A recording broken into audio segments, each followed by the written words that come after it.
Hello viewers, welcome back to my channel. Guys, আজকে আমরা seven সেন্সে গিয়েছিলাম রাত্রে। আসলে আমার ভাইয়ের বার্থডে, এর জন্য বার্থডে সেলিব্রেশনের জন্য আসলে যাওয়া। আমরা দুটো কেক নিয়েছিলাম, এই দুটো কেকই মেহেরপুর কেক শপ থেকে নেওয়া। আমি সেভেন সেন্স রেস্টুরেন্ট নিয়ে বেশি কিছু বলবো না, কারণ সেভেন সেন্স রেস্টুরেন্ট সম্পর্কে সবাই কম বেশি জানেন যে এটা কতটা বেশি পপুলার মেহেরপুরে।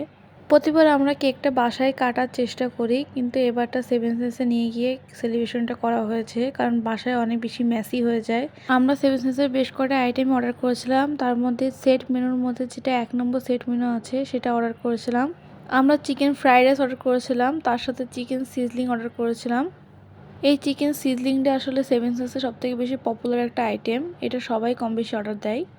আসলে এটার নিচে বাটার দেওয়া থাকে, যার কারণে আপনার ভাপ তৈরি হয় ওপরে, এই জন্য এটা দেখতে একটু ইউনিক মনে হয়। অবশ্যই এই আইটেমটা যে কোনো ফ্যান্সি রেস্টুরেন্টে গেলেই আপনারা পাবেন। প্রথমে আসলে আমার ভাই কেকটা কাটতে চাচ্ছিল না, বলছিল কোথায় থেকে কাটা শুরু করবো। আমি বললাম সাইড থেকে কেটে তুমি যেটুকু খাবা সেটুকু কাটো, কারণ এখন অলরেডি অনেক কিছু খাওয়া হবে, এই জন্য অল্প করে খাও। সেজন্য সে একদম সামান্য একটুখানি কেটে খেয়েছে। আমরা প্রতিবার সেভেন সেন্সে গিয়ে পাস্তা অর্ডার করা হয়। আমরা এবার হোয়াইট সস পাস্তা অর্ডার করতে চেয়েছিলাম, বাট ওই পাস্তাটা ওনারা বললো এখন অ্যাভেলেবেল হবে না, এই জন্য আমরা ওভেন বেক পাস্তাটা অর্ডার করেছিলাম। আর ওভেন বেক পাস্তাটা তো আপনারা এর আগেও দেখেছেন, অনেক বেশি চিজ দেওয়া থাকে, পুরোপুরি চিজ পোল হচ্ছে। লিটারালি এই আইটেমটা আমাদের 3 ভাই বোনের সবারই ভালো লাগে। গাইস, লিটারালি বিলিভ দিস, এত বেশি ইয়াম্মি ছিল এই আইটেমটা, এবং এত বেশি ওভারঅল চিজ দেওয়া ছিল তা আমি বলে বোঝাতে পারবো না।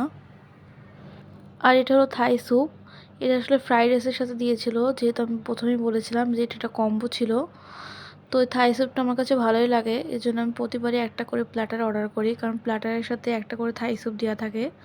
এই থাই স্যুপটা কিন্তু আপনারা আলাদাও কিনতে পারবেন, যে শুধু প্ল্যাটারের সাথে থাই স্যুপ দেয় এরকমের না, থাই স্যুপেরও কিন্তু আলাদা প্রাইস আছে।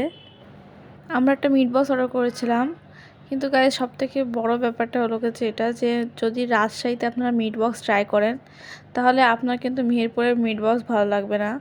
তো আমার সাথেও সেম এরকম হয়েছে, আমি সেভেন সিজন থেকে এর আগে অনেকবার মিট বক্স খেয়েছি, কিন্তু রাজশাহী থেকে ঘুরে আসার পরে আমার কোনো জায়গাকার মিট বক্স ভালো লাগছে না। মনে হচ্ছে যে ওখানকার মিট বক্সটা একদম বেস্ট ছিল এরকম। গাইজ, এতগুলো আইটেমের নাম তো আমি বলে দিলাম, কিন্তু এই দুটোর নাম আপনারা কমেন্টসে জানিয়েন। গাইজ, হুইপ ক্রিমের উপরে যেটা দেওয়া আছে ওটা কিন্তু কেউ ভেবে না যেটা চকলেট, ওটা আসলে হানি। তো লিটারালি হানি যখন দিয়েছে তখন গ্লাসের চারি সাইডে হানি একটু একটু পড়েছে। আর এর পাশে যেটা আছে সেটা হলো যে কোরিয়ানদের সব থেকে ফেমাস একটা ড্রিঙ্ক, যেটা সবাই কম বেশি খায় কোরিয়ানরা। কিন্তু এটার আসলে অনেক ফ্লেভার আছে, কিন্তু আমরা যে ফ্লেভারটা অর্ডার করেছিলাম সেটা হলো লেমন ফ্লেভার, কারণ আমি অর্ডার করিনি, আমার বোন অর্ডার করেছিল। লিটারালি আমার একটুও ভালো লাগেনি, কারণ আমার লেবু একদমই ভালো লাগে না।